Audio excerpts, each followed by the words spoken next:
Hi friends, మనం BEd చేసిన వాళ్ళకి మాత్రం ప్రత్యేకంగా ఈ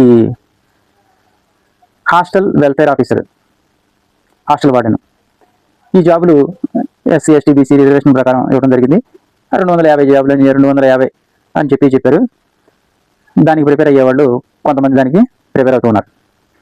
ఇది ఎందువల్లంటే మనం చూసుకున్నట్లయితే బీఈడి టీటీసీ రాసేవాళ్ళు చాలామంది ఉన్నారు. దాంట్లో బీఈడి రాసేవాళ్ళు చాలామంది ఉన్నారు. కానీ అసిస్టెంట్ పోస్టులు మాత్రం చాలా తక్కువగా ఉన్నాయని చెప్పి గవర్నమెంట్ చెప్పింది. ఓవరాల్గా 3,000 లేదా 4,000 క్యాలెండర్ అని చెప్పి క్యాలెండర్లో టీచర్ జాబులు పెట్టుకోవడం జరిగింది.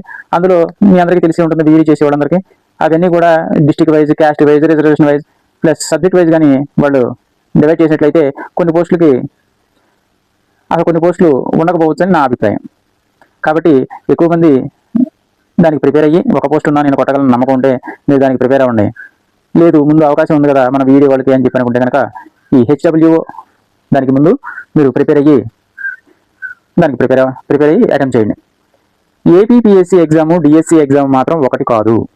ఏపీపీఎస్సీ నిర్వహించే ఎగ్జామ్ పేపర్ వెయిటేజ్ చాలా హార్డ్లీగా ఉంటుంది, డెప్త్గా ఉంటుంది. అదే డిఎస్సి అయితే మనం అక్కడ చదువుకున్న దాంట్లో రిలేటెడ్గా ఉన్న బిట్లు అందులో మనకు కనబడుతుంటాయి. కానీ ఏపీపీఎస్సీ అలా కాదు. దానిలో మీకు ప్రీవియస్ గ్రూప్ 2 మీరు చూసే ఉంటారు. ఆ గ్రూప్ 2 రాసిన వాళ్ళు అందరూ రేసు గుర్రాల్లాగా తయారయ్యారు, రేసు గుర్రాలు. కానీ అక్కడ గుగ్గిళ్ళు పెట్టాడు, ఎనప గుగ్గిళ్ళు, మామూలుగా లేవు.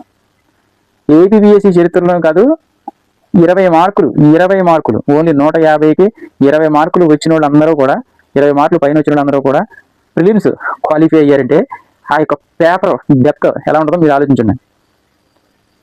ఒక విధంగా చెప్పాలంటే 150 బిట్లు చదివే టైం కూడా ఇవ్వాలి ఎగ్జామ్ హాల్లో. అలా ఉంది పేపర్ అలా ఉంటుంది. ఏపీపీఎస్సీ బిట్లు కూడా అలాగే ఉంటాయి. అది డిఎస్సీ లాగా ఉండదు. డిఎస్సీకి వెంట వెంటనే పాయింట్లలో ఉంటారు, కానీ ఏపీపీఎస్సీకి అంత వెంట పాయింట్లలో ఉండరు. నెక్స్ట్ ఏపీపీఎస్సీలో నెగిటివ్ మార్కింగ్ ఉంది, మన డిఎస్సీలో నెగిటివ్ మార్కింగ్ లేదు.